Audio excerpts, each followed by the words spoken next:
Assalamualaikum, salam Malaysia Madani. Saya Siti Nurdiati Zaidi dalam Dunia 11 Pagi. Angka kematian dalam serangan pengebom bunuh diri di sebuah masjid di Ibu Pejabat Polis di Bandar Peshawar, Pakistan meningkat kepada 61 orang. Ia susulan penemuan lebih banyak mayat yang tertimbus bawah runtuhan, manakala lebih 150 lagi cedera. Jurucakap Hospital Lady Reading, Muhammad Asim berkata 60 mangsa cedera, kebanyakannya pegawai polis sedang menerima rawatan di hospital itu. Puluhan lagi dihantar ke dua hospital lain di bandar berkenaan. Sementara itu, Ketua Polis Peshawar, Muhammad Ijaz Khan menganggarkan antara 300 hingga 400 anggota biasanya menghadiri solat di masjid itu. Setakat ini, pihak berkuasa sedang menyiasat bagaimana suspek memasuki masjid tersebut yang merupakan kawasan dikawal ketat anggota keselamatan.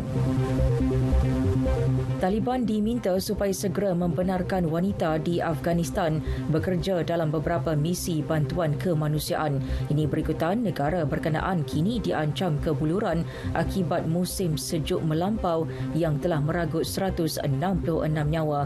Gesaan itu dibuat Setiausaha Agung PBB bagi hal ehwal kemanusiaan dan bantuan kecemasan Martin Griffith. Minggu lepas, beliau dan pegawai kanan NGO lain telah pun bertemu pemimpin Taliban di Kabul berhubung perkara itu. Beliau dimaklumkan pihak berkuasa sedang merangka garis panduan baharu bagi membolehkan wanita bekerja dalam beberapa operasi kemanusiaan.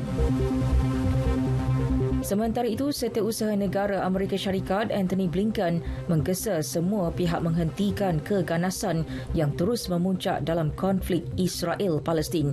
Gesaan itu dibuat beliau selepas bertemu Perdana Menteri Israel Benjamin Netanyahu di Baitul Maqdis. Blinken mahu pihak berkaitan mengambil langkah segera untuk meredakan ketegangan. Dalam pertumpahan darah terbaru semalam, tentera Israel telah membunuh seorang pemandu Palestin di tebing barat. Sejak awal tahun ini, konflik itu telah meragut 35 nyawa rakyat Palestin termasuk kanak-kanak. Manakala Jumaat lepas, 6 warga Israel maut dalam serangan di sebuah rumah ibadat Yahudi. Dalam perkembangan lain, Amerika Syarikat akan menamatkan status kecemasan kesihatan awam COVID-19 secara rasmi pada 11 Mei ini.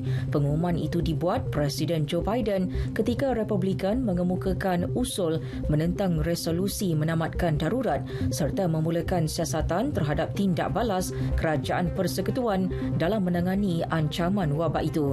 Pengisytiharan pandemik COVID-19 sebagai darurat diumumkan oleh Presiden Donald Trump ketika itu pada 13 Mac 2020. Ia kemudiannya dilanjutkan beberapa kali oleh Biden sejak beliau memegang jawatan berkenaan pada Januari 2021.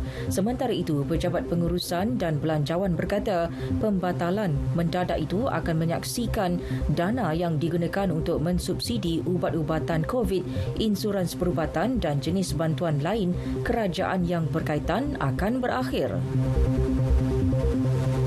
Syarikat elektronik dan peralatan perubatan Philips akan memberhentikan kira-kira 6,000 lagi pekerjanya di seluruh dunia dalam tempoh 2 tahun akan datang. Ketua Eksekutif Roy Jacobs menjelaskan langkah itu terpaksa dilakukan sebagai usaha memulihkan keuntungan selepas terpaksa menarik balik peralatan merawat masalah tidur di pasaran global selain berdepan isu-isu berkaitan COVID-19 di China dan perang di Ukraine. Firma yang berpangkalan di Amsterdam itu mengalami kerugian 1.6 bilion euro pada tahun lepas. Beralih ke bola sepak Piala FA Inggeris, West Ham menempah tiket ke pusingan kelima selepas menumpaskan Derby County 2-0 di Pride Park. Pemain sayap Jarrod Bowen meletakkan West Ham di depan pada separuh masa pertama sebelum Michail Antonio menggandakan kemenangan pada babak kedua. Selepas ini, pasukan kendalian David Moyes akan bertandang ke Old Trafford pada 27 Februari dalam misi untuk layak ke peringkat akhir buat kali pertama sejak 2006. Sementara itu, Wrexham akan menerima kunjungan Tottenham Hotspur di pusingan kelima jika pasukan itu dapat menumpaskan Sheffield United dalam perlawanan ulangan pusingan keempat. Wrexham yang dimiliki pelakon Hollywood Ryan Reynolds dan Rob McElhenney berjaya mengikat Sheffield 3-3 dalam pertemuan awal pagi tadi. Kedua-dua pasukan akan bertemu sekali lagi di Bramall Lane.